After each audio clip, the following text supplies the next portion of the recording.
Seketika pawang hujan muter ke area sirkuit, ya semua langsung teriak Indonesia gitu kan. A bit too much, let's say.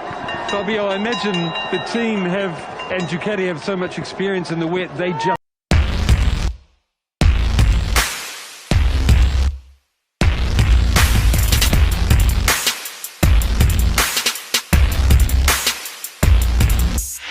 Assalamualaikum warahmatullahi wabarakatuh. Selamat pagi semuanya, selamat berjumpa kembali di diskusi kita di Bincang-Bincang Haris. Ya, hari ini kita bergeser diskusinya. Kalau kemarin kita banyak berbicara masalah, diskusinya hari ini kita akan membahas prestasi Indonesia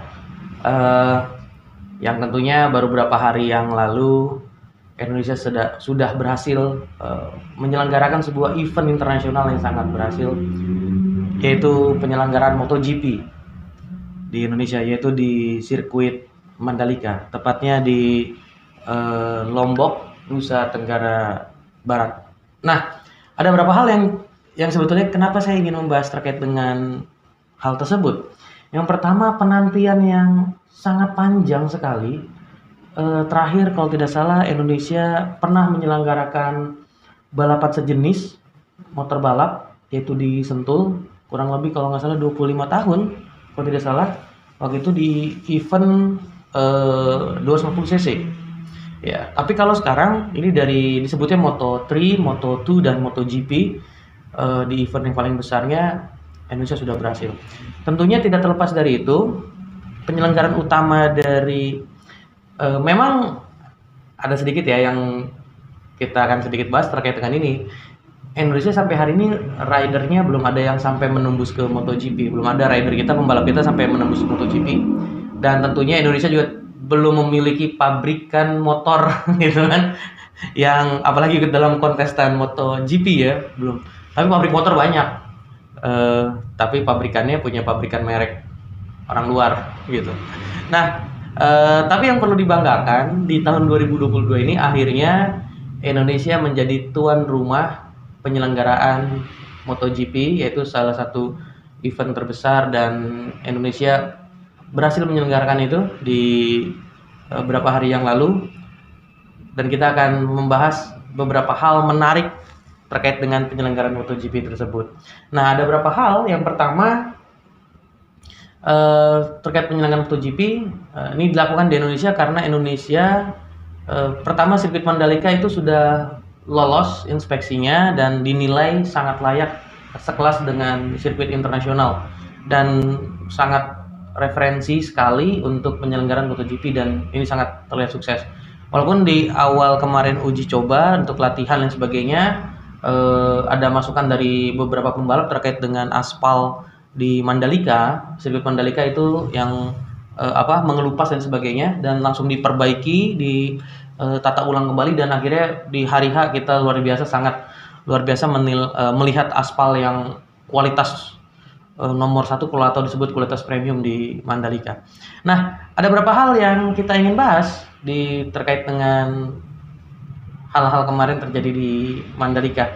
Banyak hal sebetulnya bisa kita diskusikan, tapi saya melihatnya dari sudut kacamata saya ada beberapa hal. Yang pertama, ada momen yaitu sebelumnya dilepas langsung oleh presiden.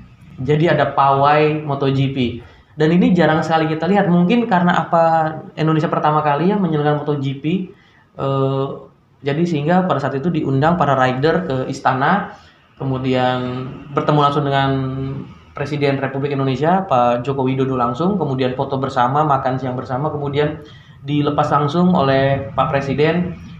Kemudian mereka pawai mengitari beberapa jalan arteri kota Jakarta, dan menggunakan motor-motor pembalap, menggunakan para motor-motor, bukan motor untuk balapannya tentunya, yang menyerupai motornya dan mewakili dari pabrikan masing-masing. Nah, tentunya ada yang sangat sayangkan. Saya sebetulnya dari zaman saya waktu kecil penggemar Valentino Rossi, tapi karena 2021 kemarin Valentino Rossi pensiun, jadi kita gagal melihat Valentino Rossi berlomba di Mandalika. Nah, itu momen pertama. Momen selanjutnya kita melihat banyak ya, karena di Indonesia ini paling pabrikan paling ternamanya itu Honda, banyak sekali orang yang menjagokan masyarakat Indonesia itu Marquez. Tapi sayang sekali Marquez tidak bisa ikut lomba pada akhirnya karena pada sesi latihan free practice latihan terakhir beliau terjatuh ya, mengalami crash yang sangat luar biasa. Dan berapa kali crash? Kalau nggak salah saya menghitung kurang lebih ada 4 kali crash Marquez di Mandalika. Mungkin tidak bersahabatnya Mandalika terhadap Marquez, atau mungkin dia masih ada momen terkait dengan, karena Marquez masih mengalami cedera, walaupun cedera sudah sembuh, mungkin mentalitinya belum kembali sempurna, sehingga beliau belum bisa maksimal ada di medan arena balapnya, sehingga terjadi 4 kali crash. Dan yang crash yang terakhir itu cukup sedikit agak parah, kita bisa melihat di tayangan televisi dan sebagainya, di YouTube dan sebagainya, sampai beliau crash mental, motornya terbalik-balik dan beliau mental setinggi berapa meter dan sempat dilarikan ke rumah sakit di daerah Mataram.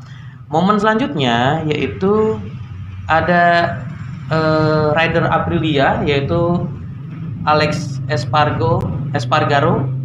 Dia menyelenggarakan sayembara karena di Indonesia ini memang luar biasa followersnya. Seperti tadi Marc Marquez, kenapa rakyat Indonesia terkenal, Marc Marquez sangat terkenal? Karena setengah followersnya kata Marquez itu berasal dari Indonesia, luar biasa. Nah, akhirnya tantangan dari Alex Espargaro, dia pembalap rider dari Aprilia, dia memiliki misi bukan hanya untuk balapan di Indonesia, yaitu misinya untuk menembus 1 juta followers di akun Instagramnya. Dan jika dia bisa mampu mendapatkan 1 juta followers, katanya sudah sekitar 940.000. Jadi ketika dia sudah berhasil mendapat 1 juta followers, maka di akhir lomba dia akan ya melempar helmnya ke tribun. Dan itu sudah dilakukan, dan ada yang mendapatkan, yaitu seorang bapak-bapak.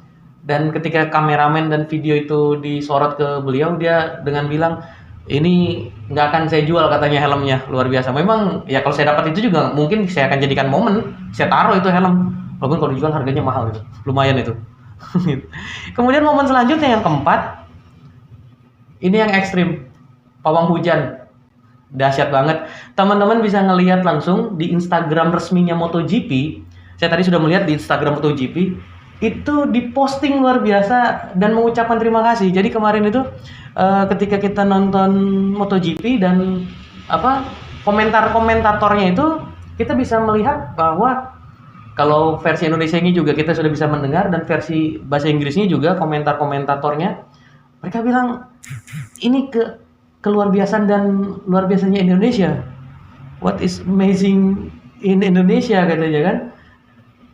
Jadi hujan ketika pas momen mau diladakan lomba MotoGP di final ya, berarti final lomba memang yang utamanya, MotoGP lomba utamanya.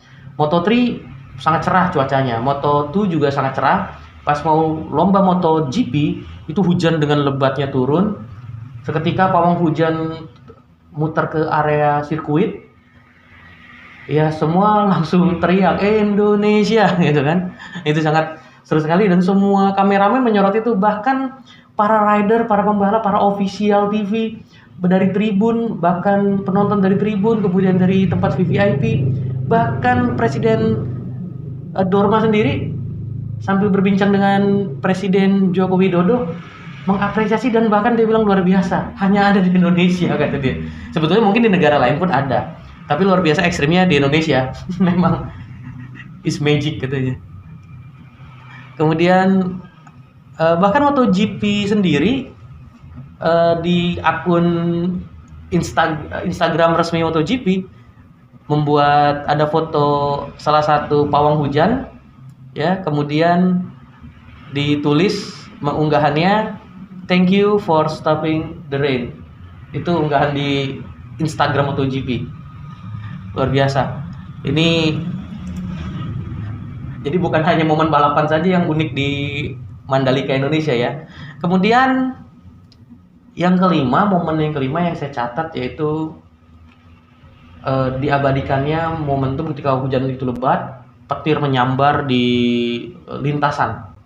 Itu seperti percikan api yang sangat luar biasa, dan itu sempat viral juga di media sosial, di beberapa media. Bahkan momen itu diabadikan oleh beberapa media, bahkan media internasional juga itu mempublikasikannya.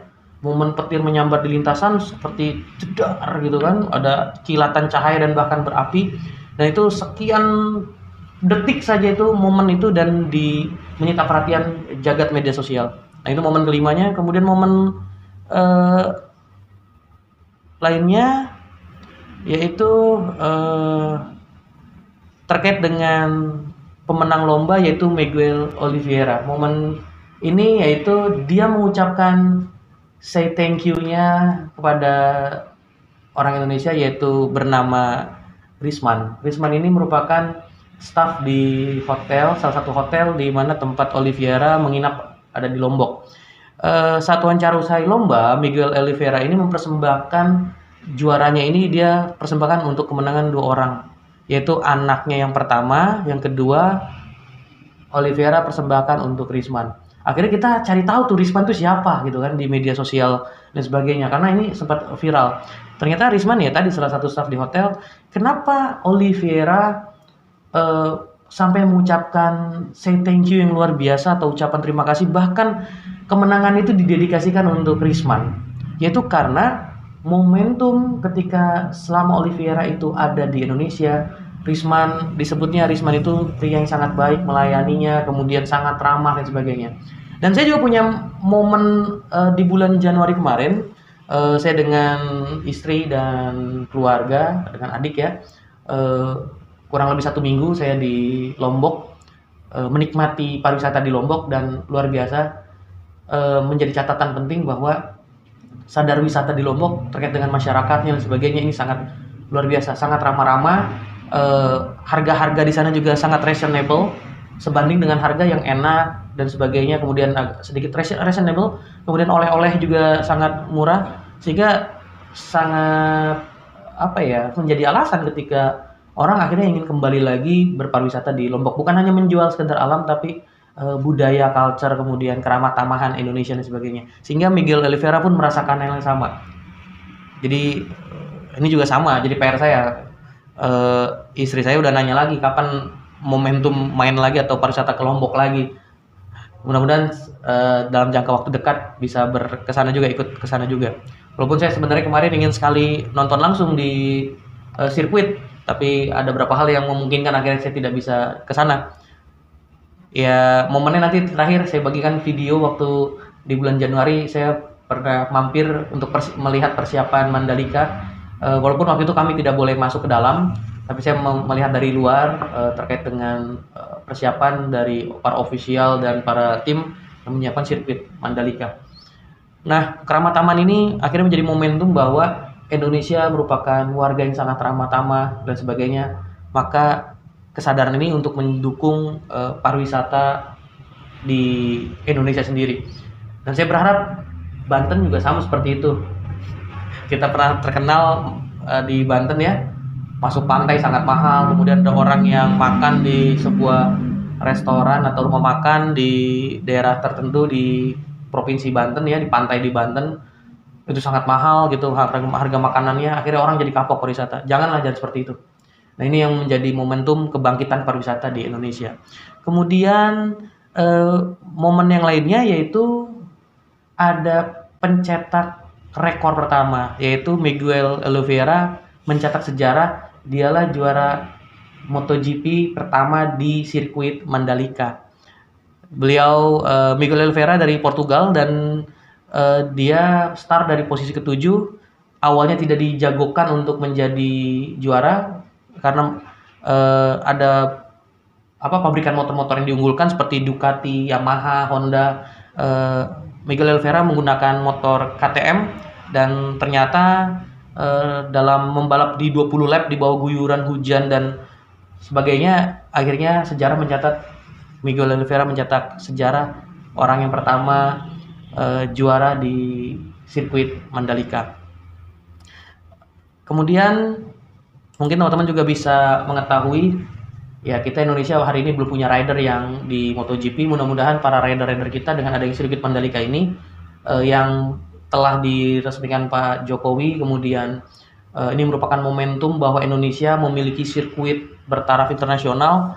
Ke depan mudah-mudahan kita banyak memiliki para rider dan akhirnya bisa berlomba di Mandalika.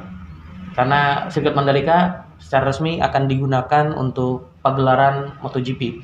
Hasil result kemarin yang kita sama-sama sudah tahu sebetulnya ada juara satu yaitu dicatat di Mandalika yaitu Miguel Oliveira dari KTM, motor KTM, grup KTM ya, mesin KTM berasal dari Portugal. Kemudian ada Quartararo dari Yamaha, ada Zarco dari Ducati, Quartararo dari Prancis, kemudian Zarco juga dari negaranya Prancis, menggunakan motor Ducati. Kalau Quartararo Yamaha, kemudian ada Miller dari Australia menggunakan Ducati, dan Alex Rins juara kelima, Alex Rins dari Spanyol menggunakan motor Suzuki. Dan sayang sekali kita nggak sempat melihat Marquez ya berlaga di ajang MotoGP di Mandalika. Sangat disayangkan. Saya juga salah satu pengagum beliau.